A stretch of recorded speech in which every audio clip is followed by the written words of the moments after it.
ఇప్పుడే country delight యాప్ని download చేసుకోండి. Download the country delight app now. నువ్వు ఉన్న పర్సన్ వదిలేసి ఈయనెందుకు హ్యాండిల్ చేసావు, వీటితో ఎందుకు లవ్లో పడ్డావు, it is not first love for you. Okay. So second love A love మనకు అనవసరం. అసలు నేను మాట్లాడేది ఆ బ్రేకప్ మీకు తెలుసా? ఆ బ్రేకప్ అవి మనకు అనవసరం అండి. మీరు అన్నారు కాబట్టి నేను అడుగుతున్నాను. నాకు తెలిసిన ఇన్ఫర్మేషన్ చెప్పా, అది వదిలేయండి. నేను అడిగేది ఈ అబ్బాయికి ఏ ఎలిజిబిలిటీస్ లేవు, ఆ అమ్మాయితో కలిసి ఆ అమ్మాయితో పెళ్లి చేసుకునే ఎలిజిబిలిటీస్ లేవు అంటున్నా. ఆ అమ్మాయి చెప్పింది ఆ మాట, నేను వద్దనుకున్నానని. ఇంత పరిజ్ఞానంలోని నువ్వు ఎందుకు ఇష్టపడ్డావు, నువ్వు ఎందుకు లవ్ అన్నావు, ఎందుకు డేటింగ్ చేసావు, నువ్వు దొరికావు. ఇప్పుడు 2018-19లో మా చుట్టాల ఇంటికి వెళ్ళి వీళ్ళు ఆ గదిలో దూరితే వాళ్ళు మాకు కంప్లైంట్ ఇచ్చారు, మీ వాడు నడక బాగోలేదు, మీ వాడు పద్ధతి బాగోలేదు, మీ వాడు అమ్మాయిని వేసి తిరుగుతున్నాడు, అర్జెంటుగా పిలిచి మందలించండి అన్నారు. పిలిచాను, మందలించాను. అబ్బాయి అదేం కాదు, నేను అమ్మాయిలతో తిరగటం అనేది తప్పు, అమ్మాయే ఆ అమ్మాయే ఆయనే చేసుకుంటా, ఆయన ఇష్టపడ్డాను అన్నాడు. నేను చదువుకోమని పంపించావా అంతా కలిపి ఫస్ట్ ఇయర్, నువ్వు చదువు అసలు స్టార్టింగ్లో ఉన్నావు, ఇప్పుడు లవ్ ఏంటి, నీకు పని ఏంటి, ముందు నిన్ను ఎందుకు పంపాము, చదువుకోమన్నావు, చదువుకో, పూర్తి చేసుకో, ఈ అవకాశాలు ఏమాకని తిట్టాం. ఆ పాప ఎవరో మనకు తెలియదు కదా. సరే డాడీ నుంచి నేను జాగ్రత్తకుంటా, చదివి ఏదో చెప్పాడు, మనకు చెప్పే సమాధానం పిల్లలు చెప్తారు. చెప్పాడు, వెళ్ళాడు, ఆగల, జరుగుతూనే ఉంది. 100% స్టూడెంట్, ఇడు 100 మార్కులు వచ్చే స్టూడెంటు పని బాగా కింద యావరేజ్ స్టూడెంట్ అయ్యాడు. సరే అది అయ్యాడు, డిగ్రీ కూడా అయింది. వచ్చారు, వస్తే ఇట్లా సంగతి అని ప్రపోజల్ చెప్పారు.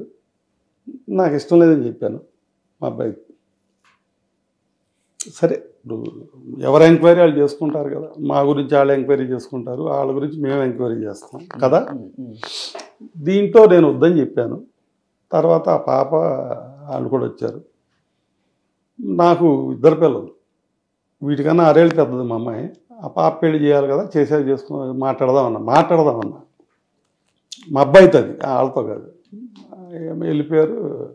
ఆ అమ్మాయి MBA చదువుకుంది, మా వాడేమో film training institute Satyanand sir గారి దగ్గర చేరాడు.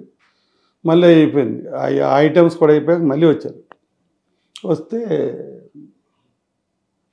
అప్పటికి సత్యానంద్ సార్ ఏం చేశారంటే, మంచి స్టూడెంట్, చాలా మంచి స్కిల్ ఉంది అతని దగ్గర అని, కొత్త స్టూడెంట్ అంటే ఈ జూనియర్స్తో సినిమా తీసేవాళ్ళు సత్యానంద్ సార్ గారిని అడుగుతారు, మీ హీరోయిన్గా లేకపోతే హీరోగా ఎవరన్నా ఉంటే పిల్లల్ని పంపండి అని. వాళ్ళలో ఈయన సెలెక్ట్ చేసి అందరికీ చెప్పాడు, అందరికీ ఈయనే చెప్పాడు. సరే వాళ్ళు నన్ను అప్రోచ్ అయ్యారు, మా అబ్బాయిని అప్రోచ్ అయ్యారు, వచ్చారు.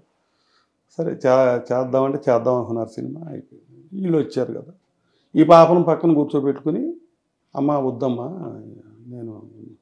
నేను సినిమా ట్రేడ్లో ఆల్రెడీ ఒక ప్రొడ్యూసర్ని, ఒక డిస్ట్రిబ్యూటర్ని, ఒక ఎగ్జిబిటర్ని, ప్రొడక్షన్ ఫిలిం ట్రేడ్లో అన్ని ఐటమ్స్లో నేను ఉన్నాను, నాకు అంతా తెలుసు. ట్రేడ్ ఎలా ఉంటుంది, ట్రేడ్లో మనుషులు ఎలా ఉంటారు, యాటిట్యూడ్స్ ఎలా ఉంటాయి నాకు తెలుసమ్మా.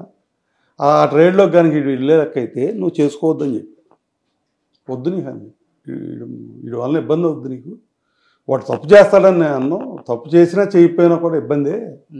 హీరోయిన్స్తో మూమెంట్స్ ఉంటాయి ఫిలింలో, షూటింగ్లో, ఇవన్నీ ఏ ఆడపిల్లకైనా కొంచెం ఇబ్బంది.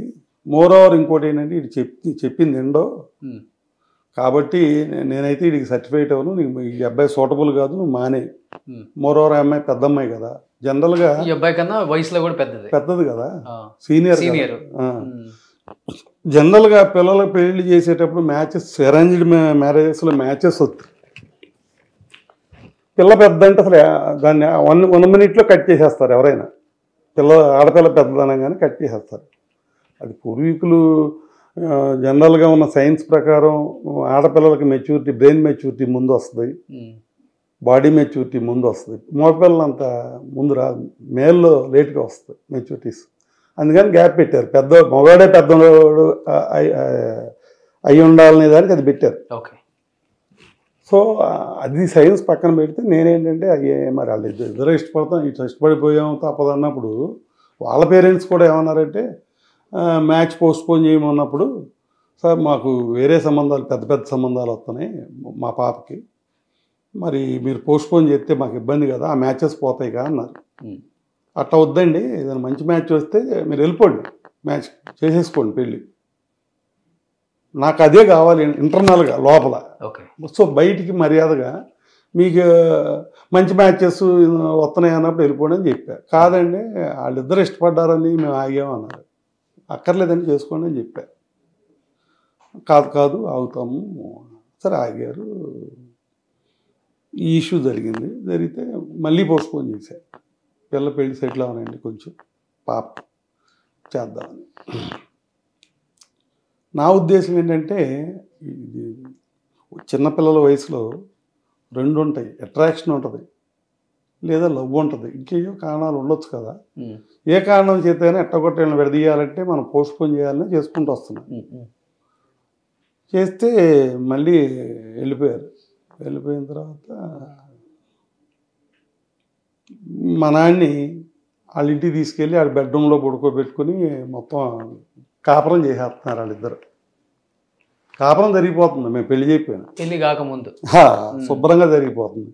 నా కాన్సెప్ట్ ఏంటంటే దూరంగా పెడితే ఏదన్నా ఎవరో గ్యాప్ వచ్చాక వీళ్ళు మానేస్తారని నేను అనుకుంటే నేను ఫెయిల్ అయ్యా ఆ విషయంలో. వాళ్ళు సక్సెస్ అయిపోయారు. వీడొచ్చి అడిగితే కూడా నేను ఎన్నట్టుగా వెళ్ళిపోతున్నా. మరి ఏం ఆలోచన చేశారు ఏంటో, ఎట్టయితే సూసైడ్ చేసుకుంటా అన్నాడు. నేను అది కూడా కేర్ చేయలేదు. తర్వాత ఏమేం జరిగింది, వీడు రోజున రూమ్లోంచి బయటికి రాకపోతే ఏంటని చూస్తే ఉంది పడిపోయి ఉన్నాడు. సిరి హాస్పిటల్ ఏలూరు అక్కడ చేర్చాం, డాక్టర్ సాయి అని. 4 డేస్కి వీడికి బై ట్రీట్మెంట్ వీడికి స్పృహ వచ్చింది, సెన్స్ వచ్చింది, నిద్ర మాత్రలు వేసుకుని. అదే సార్ తర్వాత క్యూర్ అయ్యాడు, ఇంటికి వచ్చాడు. హాస్పిటల్కి వచ్చారు వాళ్ళు కూడా, ఇంటికి కూడా వచ్చారు. వస్తే అడిగారు మళ్ళీ. నేనేంటంటే అసలు ఇప్పుడు ఏదో పిల్లాడిని ఇంప్రూవ్ చేద్దాం, మంచి సంబంధం చేద్దాం, మా చెల్లెలు అమ్మాయిని చేద్దాం చిన్నప్పటి నుంచి అనుకుంటున్నాం. వాడికి కూడా తెలుసు ఆ సంగతి. మా సిస్టరు ఎమ్మెల్యే తర్వాత నెక్స్ట్ క్యాటర్ పొలిటికల్గా, తర్వాత మంచి ఫ్యామిలీ బ్యాక్గ్రౌండ్, కజిన్ సిస్టర్, చాలా మంచోళ్ళు. పిల్ల బాగా నాకు చిన్నప్పటి నుంచి తెలుసు. మా ఫ్యామిలీకి సూట్ అయిన పిల్ల. మా పల్లెటూరు వాళ్ళం కదా మేము, మాకు కొన్ని ట్రెడిషన్స్ ఉంటాయి కదా, అవి ఫాలో అయ్యే అమ్మాయి పిల్ల. అలాగే ఎఫెక్షన్ కూడా మరి చిన్నప్పటి నుంచి మరి మా రిలేషన్ కదా, చాలా ఎఫెక్షన్. నేను ఒకవేళ పెద్దాన్ని నేను ఏదైనా లేకపోయినా కూడా నా ఫ్యామిలీ రెస్పాన్సిబిలిటీస్ అన్నీ తీసుకోగలరండి. వాళ్ళ సపోర్ట్ ఉంటే నేను చాలా బలవంతుడిని. డబ్బు కన్నా, డబ్బు అమ్మాయి ఒకటే పిల్ల 200 కోట్లు ఉన్నాయి, అది పెద్ద విషయం కాదు అసలు. డబ్బు కాదు, అంతకన్నా ఎక్కువ వస్తాయా తక్కువ వస్తాయా అది కాదు అసలు. నాకు moral support, family support, political support, లేదా సెల్ఫ్ సపోర్ట్, అన్ని పర్సనల్ సపోర్ట్, అన్ని సపోర్ట్లు వస్తాయి వాళ్ళ ద్వారా. అలాంటి ఫ్యామిలీ మేము స్ట్రాంగ్ అవుతాం ఆ ఏరియాలో, ఇక మా తిరుగులేదు అనుకున్నాం. ఈ మనాడేమో అది వాళ్ళు తీసుకెళ్ళి పాపం ఇండి బతిమాలారు. 4-5 రోజులు ఉంచుకుంటే రిలేషనే కదా, బయటోడైతే ఇంటికి తీసుకెళ్ళి ఎవరో పెట్టుకోరు. తీసుకెళ్ళి ఈయన ఒరేరే అంటారు తప్ప ఇదేమి ఉండదు. ఎరా ఏంట్రా అని మాట్లాడారు. వీడేమో ఆ అమ్మాయికి మాట ఇచ్చాను, నా లైఫ్లో ఇంకా అయిపోయింది, లేడీ అంటే ఆ అమ్మాయిని తప్ప నేను ఎవరిని అలౌ చేయను, నేను మోసం చేయను, మాట ఇచ్చానని చెప్పి వచ్చి నా దగ్గరికి వచ్చేది అయిపోయాడు. సో ఇక నాకు కాన్వర్ట్ చేయండి, నా నిర్ణయంతోనో నా తెలివితేటలతోనో చేయగలిగేది అక్కడేం లేదు. సుమన్ టీవీలో మీ పర్సనల్ అండ్ బిజినెస్ ప్రమోషన్స్ కోసం కింది నెంబర్కి కాంటాక్ట్ చేయండి.